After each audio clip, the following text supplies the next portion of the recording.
आदमी तो आदमी, छोटे छोटे बच्चों को भी नहीं छोड़ा जा रहा है।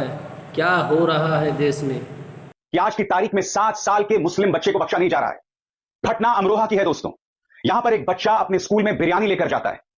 बिरयानी ले जाने पर उसे स्कूल से निकाल दिया जाता है, मगर उससे पहले उसे बेइज्जत किया जाता है, उसे एक कमरे में बंद किया जाता है, उसे पीटा जाता है। और जब मां पहुंचती है प्रिंसिपल, तो बताया जाता है कि तुम्हारा बेटा आतंकवादी है, वो दूसरों को मुस्लिम बनाना चाहता है, वो मंदिर तोड़ना चाहता है।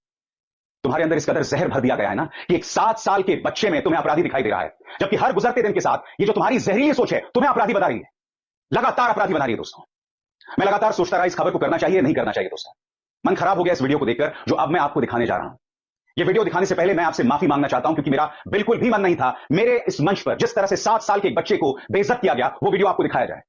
आपको याद है ना मुजफ्फरनगर में किस तरह से एक 7 साल के मुस्लिम बच्चे को उसकी टीचर तृप्ति त्यागी ने तमाम जो क्लास के स्टूडेंट्स थे उससे थप्पड़ लगवाए थे। सुप्रीम कोर्ट को उस मामले में दखल देना पड़ा था। अब एक और मामला आया है, इस बार अमरोहा उत्तर प्रदेश से। आज जो मैं आपको जानकारी पेश करने वाला हूं यह दैनिक भास्कर और आज तक प्लेटफॉर्म्स के वेबसाइट्स के आर्टिकल्स के आधार पर है, मगर मैं चाहूंगा आप ये 4 मिनट का वीडियो देखें। यह वीडियो जिस समाज को आईना है, समाज अगर नहीं चेता तो मैं स्पष्ट कर देना चाहता हूं जो मैं बार बार कहता हूं, नुकसान सिर्फ मुस्लिम बच्चों को नहीं है, नुकसान हिंदू बच्चों को है, क्योंकि उनकी आंखों के सामने तुम इस तरह का जहर उगल रहे हो। मैं नहीं जानता हूं हिल्टन पब्लिक स्कूल के प्रिंसिपल को यह सोच किसने दी, और यह प्रिंसिपल बने हुए अपने आप में कितना शर्मनाक है। देखिए यह वीडियो, इस वीडियो में कई चीजें सामने उभर कर आती हैं। उस प्रिंसिपल की सोच, वो मां जो अपने बेटे के लिए लड़ रही है, हार नहीं मान रही है। देखिए वीडियो जो इस समाज को आईना है, जो समाज को शर्मिंदा कर रहा है। देखिए। आपने बच्चों को बिठाना था, आपने मुझे सुबह फोन करना था या नहीं? नहीं खाना था। नहीं, क्लास में नहीं आपके बच्चों को पढ़ाना है। फोन करना था या नहीं? साल वाले बच्चों को मैंने पढ़ाना सर 3 महीने से है ना, मंदिरों को तोड़ेंगे, ऐसा कुछ नहीं है। सुनिए, हम बच्चों को तोड़ेंगे और नॉनवेज लेकर के आएंगे। आपने कई बार नॉनवेज भेजा है, बच्चा आपका कह रहा है इस चीज मैं नॉनवेज लेकर के आता हूँ, मैं सबको नॉनवेज करके मुसलमान बनाऊंगा। मैं फिर आपसे पूछना चाहता हूं दोस्तों, 7 साल का बच्चा आतंकवादी, 7 साल का बच्चा लोगों का धर्म बदलवा रहा है, 7 साल का बच्चा मंदिर तोड़ रहा है। यह जहर दरअसल उस प्रिंसिपल के दिमाग में था और वही उल्टी वो उस मां के सामने कर रहा था।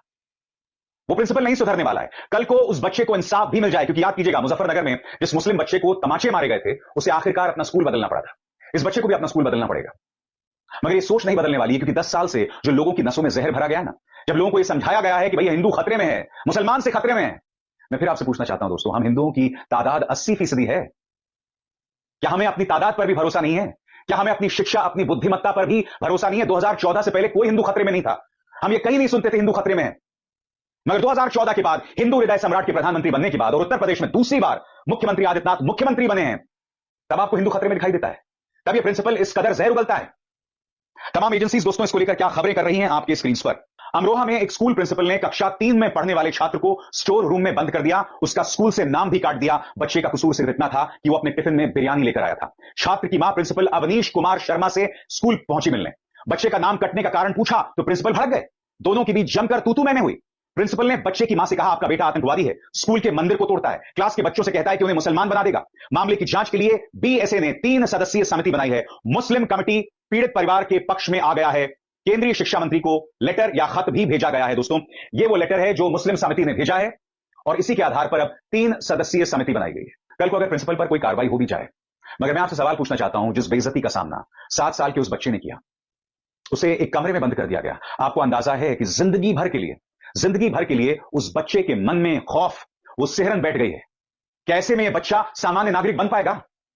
आपको सवाल खुद से पूछना पड़ेगा दोस्तों, क्योंकि मुजफ्फरनगर में जो हुआ था, मैं नहीं भूला हूं, जब एक मुस्लिम बच्चे को खड़े होकर थप्पड़ मारे गए थे, उसमें सुप्रीम कोर्ट ने भी दखल दिया था, मगर क्या हुआ?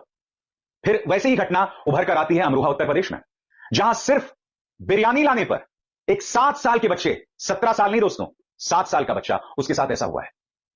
आपको खुद से सवाल पूछना पड़ेगा कि आप और हम बतौर नागरिक क्या बनते जा रहे हैं। महाराष्ट्र के धुले एक्सप्रेस में एक बुजुर्ग मुसलमान को बेरहमी से पीटा जाता है। यह बुजुर्ग मुसलमान अपनी बेटी से मिलने जा रहा था।